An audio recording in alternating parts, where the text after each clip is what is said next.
Bom dia, segundo ano enfermagem. Bom dia a todos. Vamos dar aí continuidade na nossa disciplina, nossa última disciplina do ano, né? A disciplina de urgência e emergência. E eu não poderia deixar de falar de um assunto extremamente importante dentro dessa área, que é o estado de choque. Pessoal, essa aula, como ela é uma aula um pouquinho mais extensa, eu resolvi dividir em duas partes. Então, essa que a gente vai conversar agora, essa videoaula, é a parte 1. Então, nessa aula, pessoal, a gente vai estudar os conceitos básicos de urgência e emergência, qual a diferença entre eles, classificação de risco do paciente, tipos de choque, tipos de hemorragia e qual a assistência de enfermagem em vítimas de hemorragia e choque. Quais são os cuidados de enfermagem nesses pacientes. Então, pessoal, nós temos aqui dois conceitos importantes que a gente deve entender dentro da nossa disciplina, que é o conceito de emergência e urgência. Saber diferenciar eles dois é muito importante durante o atendimento de enfermagem. Então, primeiro, o que é emergência? Emergência é tudo aquilo que implica que vai ocorrer risco iminente à vida do paciente. Ou seja, pessoal, a emergência é um atendimento que apresenta risco de vida no paciente. Esse paciente está apresentando risco de vida, ou seja, risco até mesmo de morte, e ele vai precisar de um tratamento imediato naquele momento para manter as funções vitais dele e evitar complicações mais graves. Ok? Então, emergência, de novo, na emergência é tudo aquilo que implica risco de vida, até mesmo risco de morte à vida do paciente.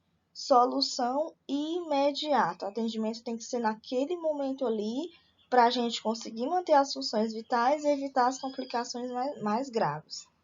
E agora, professor, o que é urgência? Quando a gente fala de urgência, a gente percebe que o paciente não apresenta um risco imediato de vida, porém, deve ser resolvida o problema dele a curto prazo. Então, o atendimento é a curto prazo. E aí, pessoal, é interessante também a gente saber diferenciar as situações, né? Por exemplo, quando a gente fala de urgência, que é exatamente aquele atendimento que não envolve risco de vida, mas que é um tratamento que deve ser resolvido a curto prazo, a gente lembra em dor torácica, sem complicações respiratórias, o paciente está sentindo dor, né? Alguns tipos de queimaduras, ou seja, queimaduras mais leves, fraturas sem sinais de choque ou lesões mais sérias, vômitos e diarreia, acompanhados ou não por estado de febre abaixo de 39 graus, sangramentos e ferimentos mais leves, certo? Então, isso aí significa aí situações que a gente consegue resolver a curto prazo, ok? Por exemplo, dores na coluna, dor de ouvido também, vômito, diarreia, dores de cabeça, são casos mais urgentes. Pessoal, nós temos aí também a emergência, situações de emergência. Nós vamos ter uma PCR, uma parada cardiorrespiratória. Paciente parou de respirar, paciente parou o coração de funcionar. Então, nós temos uma PCR, né? Situação grave. Por quê? Porque os órgãos não estão recebendo mais oxigênio e nutrientes através do sangue, do bombeamento do coração. Isso pode gerar o quê? Isquemia. Isquemia das células. As células vão morrendo aos poucos. E aí nós temos queimaduras mais extensas, estados de choque, que a gente vai falar mais no decorrer da nossa aula, ferimentos por arma de fogo ou arma branca, politraumatismo em geral, dor torácica com desconforto respiratório, o paciente está sentindo aquela dor torácica, mas tem também aquela dificuldade respiratória, perda do nível de consciência, gestação em curso com complicações. E aí, pessoal, nós temos também outros conceitos importantes, que é o pronto-socorro, e o paciente crítico.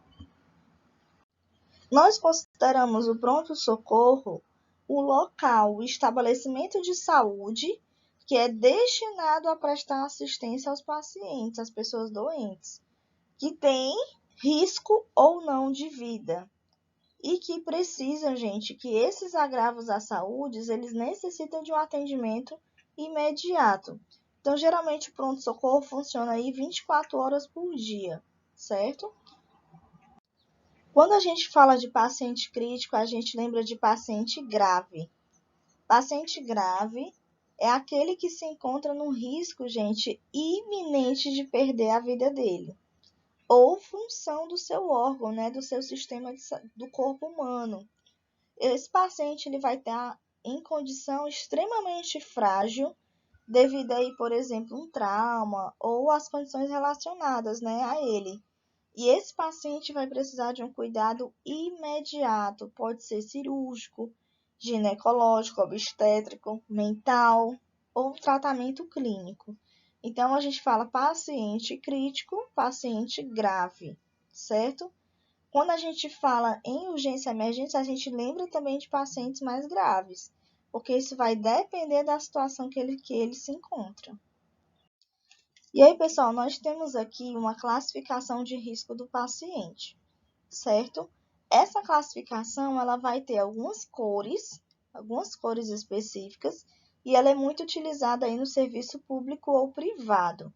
E nessa classificação de risco, a gente vai perceber que o paciente ele vai passar por um acolhimento, uma avaliação inicial, para poder se determinar qual será o atendimento dele, se é um atendimento de emergência, um atendimento mais urgente, qual é o estado da gravidade do estado dele, certo? A gravidade do estado de saúde do paciente, os seus riscos, o grau de sofrimento. Então, é como se fosse uma espécie de triagem. Então, essa triagem era muito feita lá no século XX, né, pelos militares americanos nas guerras. E aí foi se adaptando no nosso país também essa classificação, certo? E aí, pessoal, significa que as pessoas que estão em estado mais crítico, mais grave, depende de um atendimento, para que não haja um agravamento da sua saúde, elas devem ser acolhidas primeiro. Então, como eu falei, é uma espécie de triagem mesmo, certo? E aí nós temos aqui, por exemplo, a cor vermelha, né, que são os casos de emergência. Necessita de um atendimento imediato.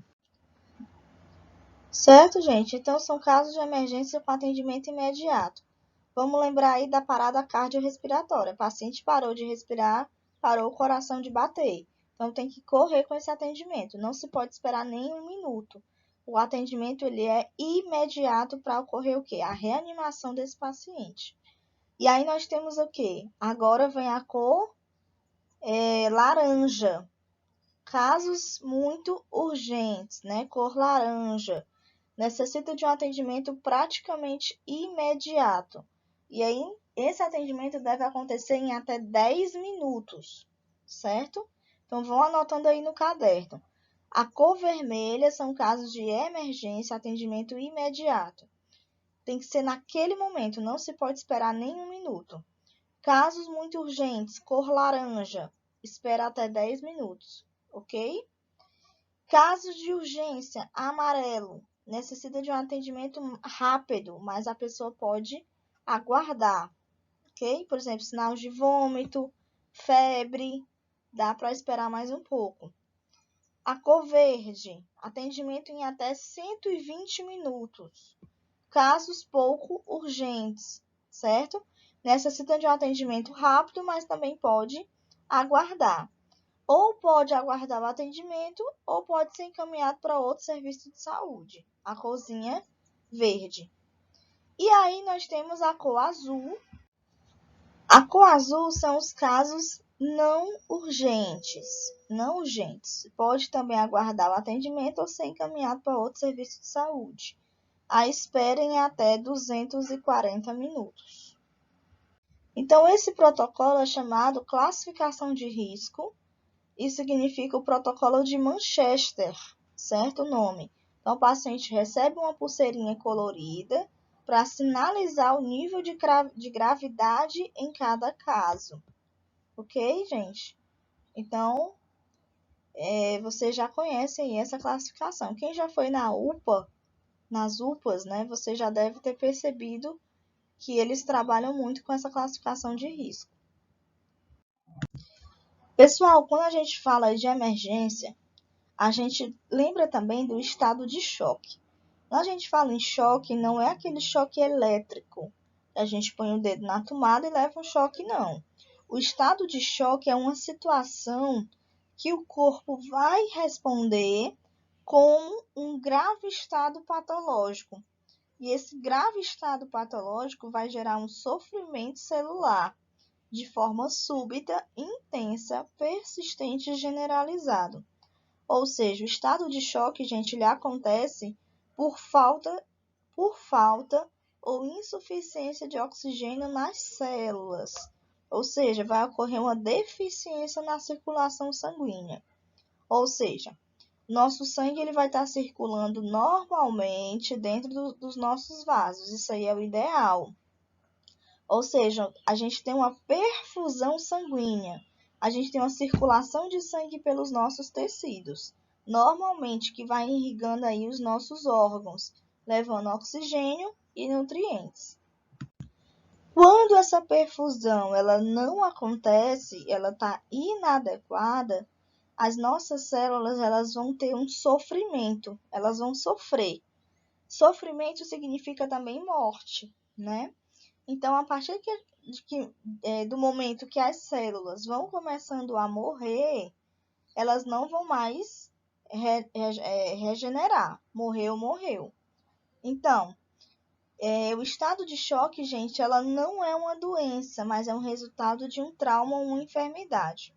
Vamos supor aqui, por exemplo, o paciente ele teve um acidente. Nesse acidente, ele teve uma pancada muito grande, tanto na cabeça quanto no coração.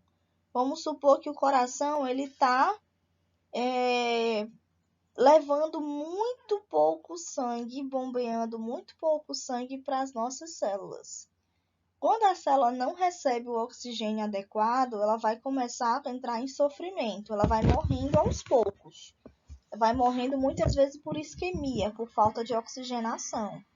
E a gente chama esse processo de perfusão inadequada. Ok, gente? Então, vai ocorrer muito por falta de oxigenação nas células, que é o estado de choque. Então, o estado de choque ele tem um tripé das causas. Nós vamos ter uma alteração de fluidos, né, uma alteração de água, de outros fluidos do nosso corpo, que vai ter uma diminuição na volemia, na quantidade de volume sanguíneo que tem ali dentro do vaso.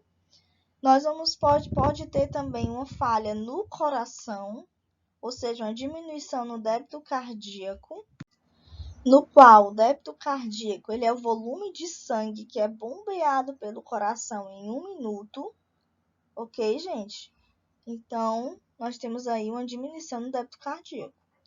A alteração na contratilidade dos vasos sanguíneos, que vai ocorrer uma diminuição na resistência vascular periférica e vai ocorrer aí uma alteração no calibre do vaso, que é a vasoconstricção e a vasodilatação. Vasoconstricção, o vaso se dilata mais e a vasodilatação ele vai se dilatar mais também. Então, isso são as principais causas de choque dentro do nosso corpo. Então, pessoal, quando a gente fala aí de choque, estado de choque, a gente lembra da deficiência ou ausência de suprimento sanguíneo dentro do nosso corpo de forma generalizada. Não é somente em um órgão, é em todos os órgãos. Então, vai ocorrer aí uma intensa perda da perfusão com isquemia tecidual sistêmica, ou seja, vai diminuir a quantidade de sangue que está circulando dentro dos nossos vasos e, consequentemente, a gente vai ter uma morte celular, uma isquemia tecidual. Vai ocorrer também um desequilíbrio entre a oferta e a demanda de oxigênio, causando chamada a hipóxia. E se não for revertido, gente, esse estado de choque, vai cada vez piorando, o paciente vai ficando mais crítico, levando aí uma insuficiência circulatória generalizada. E aí, pessoal, várias causas podem provocar várias situações do estado de choque. Hemorragias mais intensas, o paciente está perdendo muito sangue, então ele está diminuindo aí a quantidade de sangue, diminuição da volemia, né? Quantidade de sangue aí nos vasos sanguíneos, certo? Picada de animais peçonhentos, né? A questão do veneno, o veneno sendo injetado aí na corrente sanguínea, que pode alterar também, causando um choque anafilático. Choques elétricos, choque elétrico também, gente, porque o choque ele pode penetrar a parte da eletricidade, entrar pelo nosso coração, né? Alterar aí os batimentos cardíacos e alterar também a parte do pulmão, tá? Situações de afogamento, traumatismo no tórax, abdômen, infecções graves, fraturas mais graves. Então, são situações aí de estado de choque, tá? E precisa ser revertido o mais rápido possível. Então, agora a gente vai começar a conversar um pouquinho sobre os tipos de choque. Nós temos aí o choque hipovolêmico, o nome já está dizendo, né? Hipo, diminuição, perda. Volêmico, volemia, ou seja, é o choque causado pela perda de sangue ou perda de plasma. Então, a gente lembra logo aí, por exemplo, de uma intensa hemorragia. O paciente teve um corte extremamente profundo, principalmente em artéria, onde a artéria jorra o sangue em maior quantidade. E aí, esse paciente perdendo muito sangue, ele vai ter um volume sanguíneo diminuído, não é verdade? E aí vai ter também um retorno venoso diminuído, ou seja, o sangue que é para retornar para o coração vai estar diminuído, porque não vai ter sangue suficiente.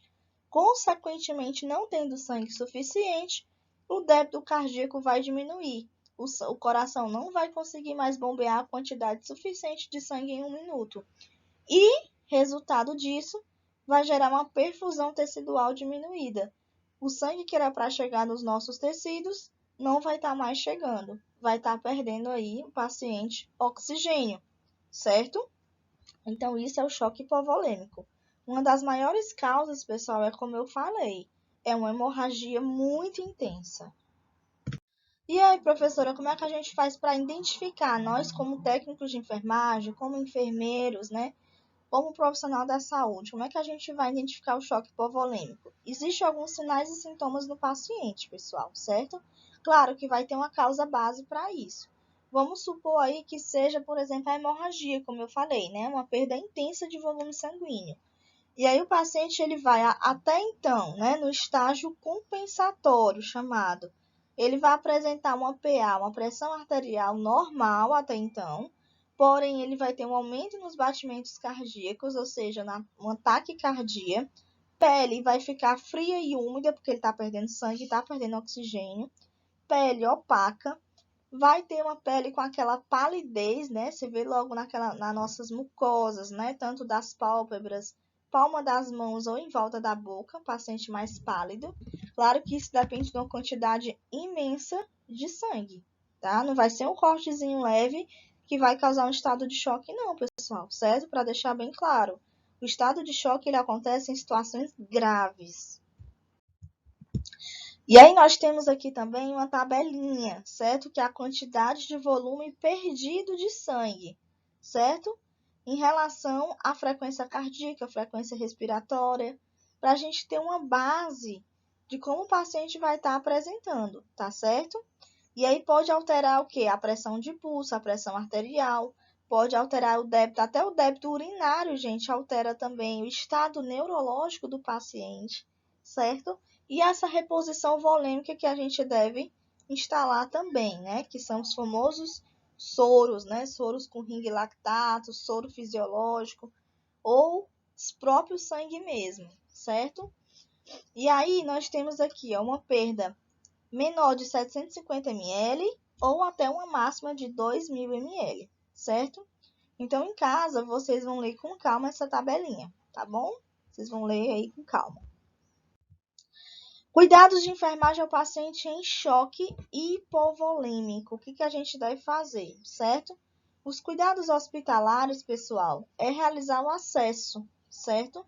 Um acesso mais calibroso. E aí vocês vão aprender aí no dia a dia, em situações de emergência, certo? O que é que você deve fazer? A vazão tem que ter uma vazão alta, deixando correr aí soro aí, por exemplo, 500 ml de seringa e lactato, certo? Que é o soro para reposição. E reposição de sangue também vai depender da prescrição médica, tá? Porque se o paciente está perdendo sangue, gente, ele vai precisar repor, certo? Quais são os primeiros socorros? Por exemplo, deita a pessoa no qual os membros inferiores, né, as pernas, fiquem elevadas no ângulo aí mais ou menos de 20 graus. Então, a gente pode colocar aí travesseiros para elevar esses membros. Joelhos retos, tronco horizontal e cabeça ligeiramente elevada. Por que isso, professora? Porque vai facilitar o retorno venoso, que a gente tanto quer. Manter a pessoa aquecida, gente, porque ela vai perdendo temperatura. Então, mantê-la mais aquecida, né? Utilizando aí os cobertores ou peças de roupa. Caso tenha hemorragia, utilizar o protocolo para controle de hemorragia, no qual vocês vão aprender também nas aulas, né? Que é realizar pressão direta sobre o local, para tentar estancar, dependendo da situação. E usar algumas medicações também, né? Que a gente utiliza aí na emergência, como dopamina, dobutamina, epinefrina e norepinefrina. Queria até que vocês anotassem essas medicações aqui e estudassem ela, relacionando aí com a emergência. O que ela vai fazer no paciente, certo, pessoal? Anotem essas 4 medicações e dê uma estudada nela. Então, vocês entenderam o choque hipovolêmico, né? Que eu acabei de falar. Choque hipovolêmico é perda de volume sanguíneo, perda de sangue. Principal causa aí, hemorragias intensas, que levam a uma diminuição no volume sanguíneo, ok? Agora, nós temos aqui o choque cardiogênico. O choque cardiogênico é o choque cardíaco. Tem tudo a ver com o coração, com o funcionamento dele. Por exemplo, o coração ele vai ter uma falha. Ele não vai conseguir mais bombear o sangue suficiente para todas as partes vitais do nosso corpo. Ou seja, o coração ele tem essa falha em bombear os nutrientes também para o nosso corpo. Consequentemente, o que vai acontecer? Uma queda na pressão arterial. Por quê? Por causa da falta de oxigenação. Se a gente não tem, pessoal, oxigênio nas nossas células, nos nossos órgãos vitais, vai ter uma queda na pressão arterial. Consequentemente, falta de oxigenação, o sangue não está chegando aí nos nossos tecidos. Vai ter o quê? Uma diminuição na perfusão tecidual. Qual é a palavra-chave do choque cardiogênico? Problema cardíaco. Choque cardiogênico não tem a ver com hemorragia, certo? Hemorragia é o choque hipovolêmico. Choque cardiogênico é problema no coração, no funcionamento do coração.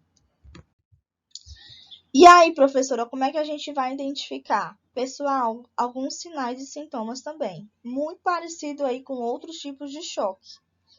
Por exemplo, a hipotensão, taquicardia, palidez cutânea também, né? Enchimento capilar lento, sudorese, o paciente fica mais frio, taquipneia, insuficiência respiratória, sinais aí de congestão pulmonar, urgência jugular, alterações no estado de consciência, né? O paciente pode ficar agitado, confuso, sonolento ou em estado de coma. E aí nós temos também uma baixa produção de urina, chamado de oligúria, devido a uma diminuição no fluxo sanguíneo para os rins. Pessoal, os rins eles precisam de suprimento sanguíneo para funcionar. Se isso não acontece, ele diminui logo a produção de urina, chamado de oligúria, ok? Pode ter também uma incapacidade do coração de bombear o sangue. Isso vai acontecer no choque cardiogênico. porque é justamente um problema cardíaco. Então, se o coração não consegue bombear o sangue suficiente, líquidos podem ser acumulados no pulmão. Também é uma outra situação que pode acontecer, ok? E aí, os cuidados de enfermagem ao paciente com choque cardiogênico, pessoal, é fazer o eletrocardiograma, o ECG. Fundamental para a gente ver como é que está o funcionamento desse coração.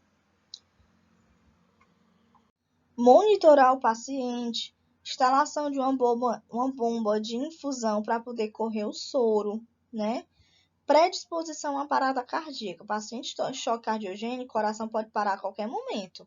Se parar, já entra logo com o protocolo de PCR, que é o protocolo de reanimação, certo? O protocolo cardiorrespiratório, de parada cardiorrespiratória. Que aí vocês vão aprender também na nossa disciplina o que fazer em pacientes com parada cardíaca.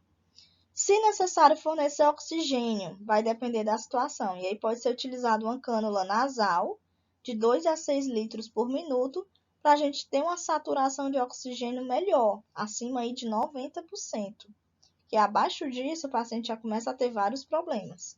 Controlar uma dor torácica, né? Por exemplo, ele vai ter aquela dor porque está tendo falta de sangue.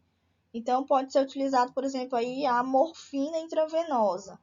E o uso de medicação vasoativa também, para ter uma alteração aí nos vasos sanguíneos, ok?